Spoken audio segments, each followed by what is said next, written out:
Hello and welcome to the Calmcast, a time to feel calm and think clearly. I'm Claire Downham, the Queen of Calm, a transformational life coach. I was a burnt out head teacher who finally made the journey to calm after years of trying, and I want to prevent you from having to do the same. The Calmcast is a series of short explorations, gently guiding you back to your natural state, which is calm and clarity. Just listen like you would listen to music, with an open mind and curiosity. There's nothing else to do. Now let's relax into today's episode.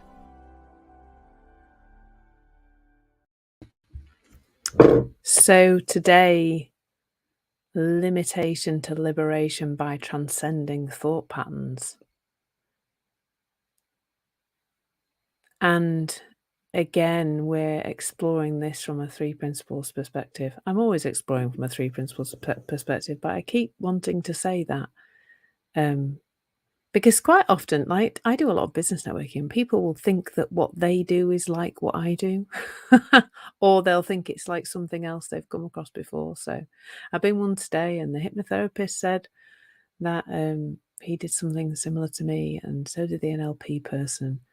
And I've heard it said about CBT and counselling and all sorts of other things. And that's not at all what we're doing here.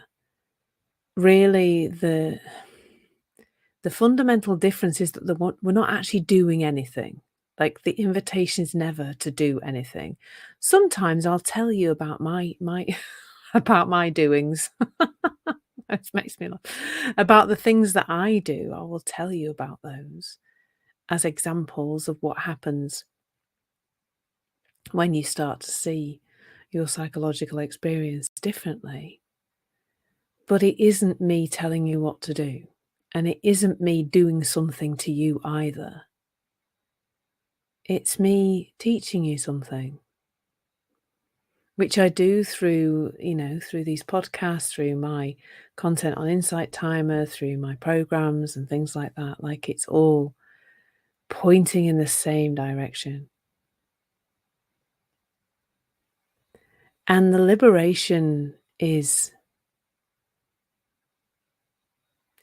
about seeing our thought patterns differently. Like, just before I came on to do this, I was having a little scroll on Instagram, and I saw somebody writing something about intrusive thoughts. And really, what is an intrusive thought? Well, it's a thought that we don't think should be there, isn't it? And I see that when people have perhaps been involved in some kind of positive psychology or thought control type activities, like affirmations and things like that, or meditations, all sorts of gratitude journals. It can seem like there are some thoughts that are not permitted to be there. They're not okay thoughts. They're bad thoughts, and we may see them as intrusive because, well, but something can only be intrusive if we don't want it there. So if somebody walks into our house and we don't know who they are and we don't think they should be there, then we're going to see them as an intruder, aren't we? And we're going to want to get them out. But if somebody walks into our house and we don't think they're a problem, like they're your granny or your Auntie Flo or whoever, they're not a problem. They're not an intruder then. But maybe all thoughts have the potential to not be intruders. And I truly do believe that when we see them as intruders, that's when the problems occur. If we just saw every thought as just what our mind does, just what human psychology just kind of does these things, it just spits out thoughts. That's what it does. That's its job. It's just doing its job, really. Imagine if you just saw them all like that. And really, liberation is on the other side of that relationship with thoughts. Because I guarantee you cannot stop every single thought that you would rather not have coming into your head. give that up as a bad job right now, today. That is not your job. Your job is not to control the initial appearance of thoughts in your head. I don't know what your job is really in relation to your thoughts, apart from not very much. I guess after the initial thought comes in, it's how we relate to that can either take us to limitation or liberation. So the first thing really is that in terms of being limited by our thoughts, believing them is the first port of call where that's happening.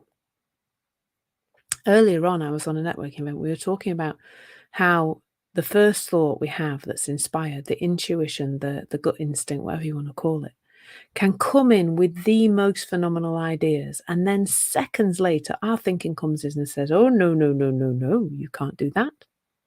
That's terrible. You can't, you're going to look stupid.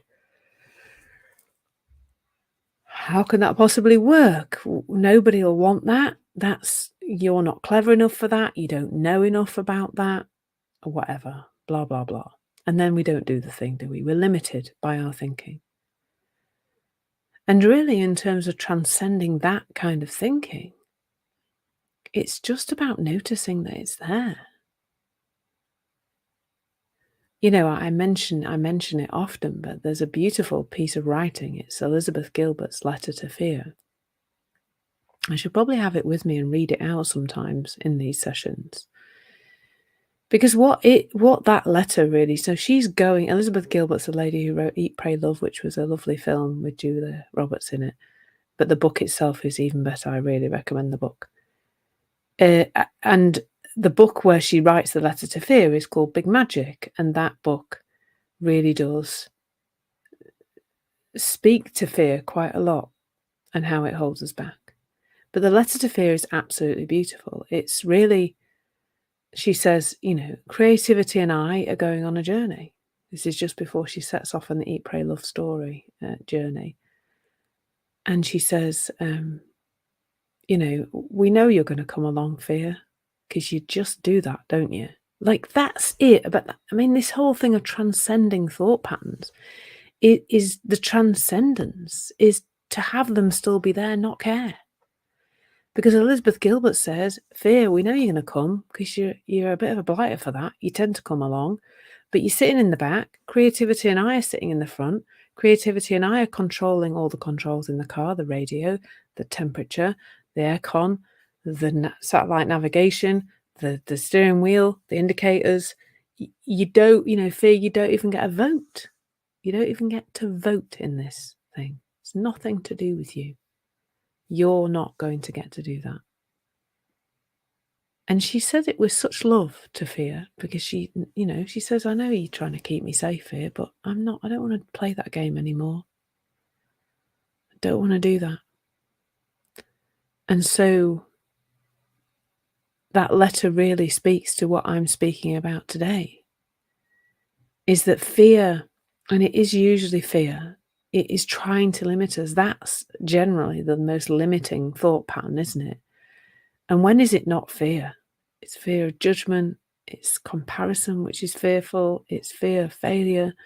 It's fear that it's all going to go horribly wrong. Whatever it is, it's fear. I love Marianne Williamson. She says something like, you're either living in love or you're living in fear.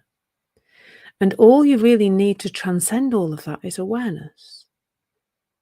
You don't need anything else. You don't need to make it go away.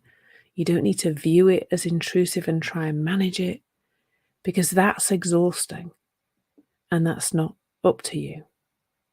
It's not up to you what your psychology spits out on a moment by moment basis. It just isn't.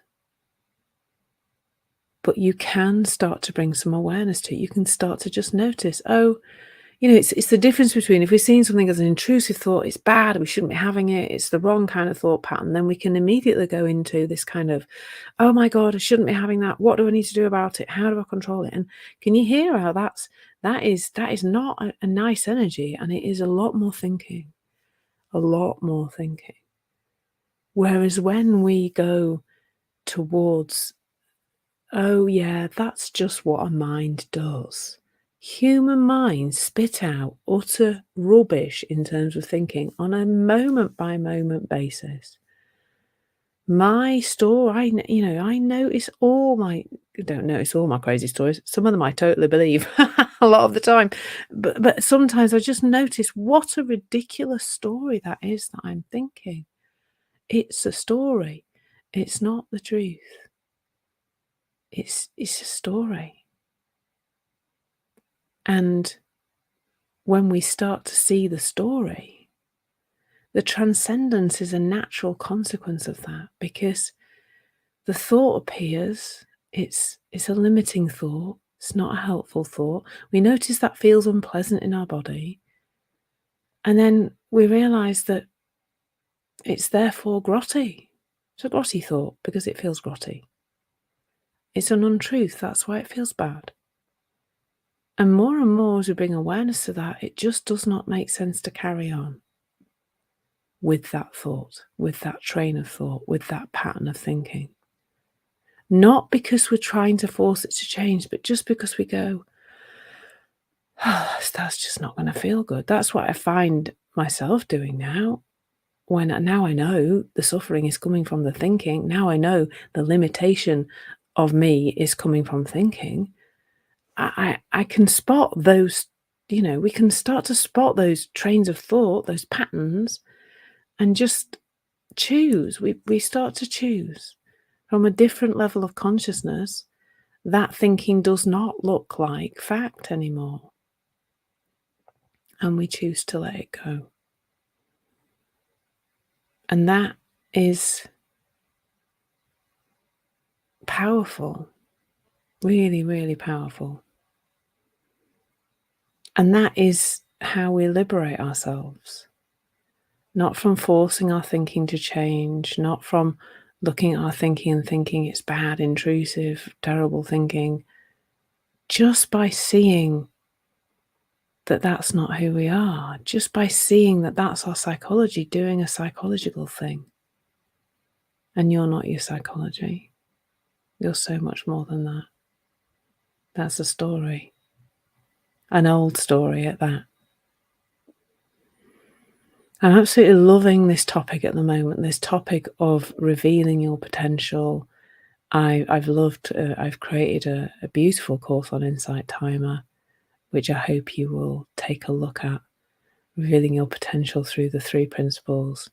I also have another course on Insight Timer called Calm, Balance and Clarity with Ease. I really recommend checking that out too. This potential that we can liberate when we change our relationship with our thoughts and feelings is phenomenal. And I'm excited that I still haven't seen anywhere near my full potential, and excited when I sit down with somebody and help them to reveal theirs. So I hope you found that helpful. I hope you have a day where you feel liberated and where you feel free and where you feel like you can move through life with ease, because that is available to all of us. Just stay in this conversation and, stay open to that happening and curious. Lots of love. Take care. Thank you so much for listening. There's nothing to do now but bring some awareness to how this is working out in your life. Listen regularly to experience longer and longer periods of calm. This has been the Calmcast with Claire Downham, Queen of Calm. Take care and keep listening.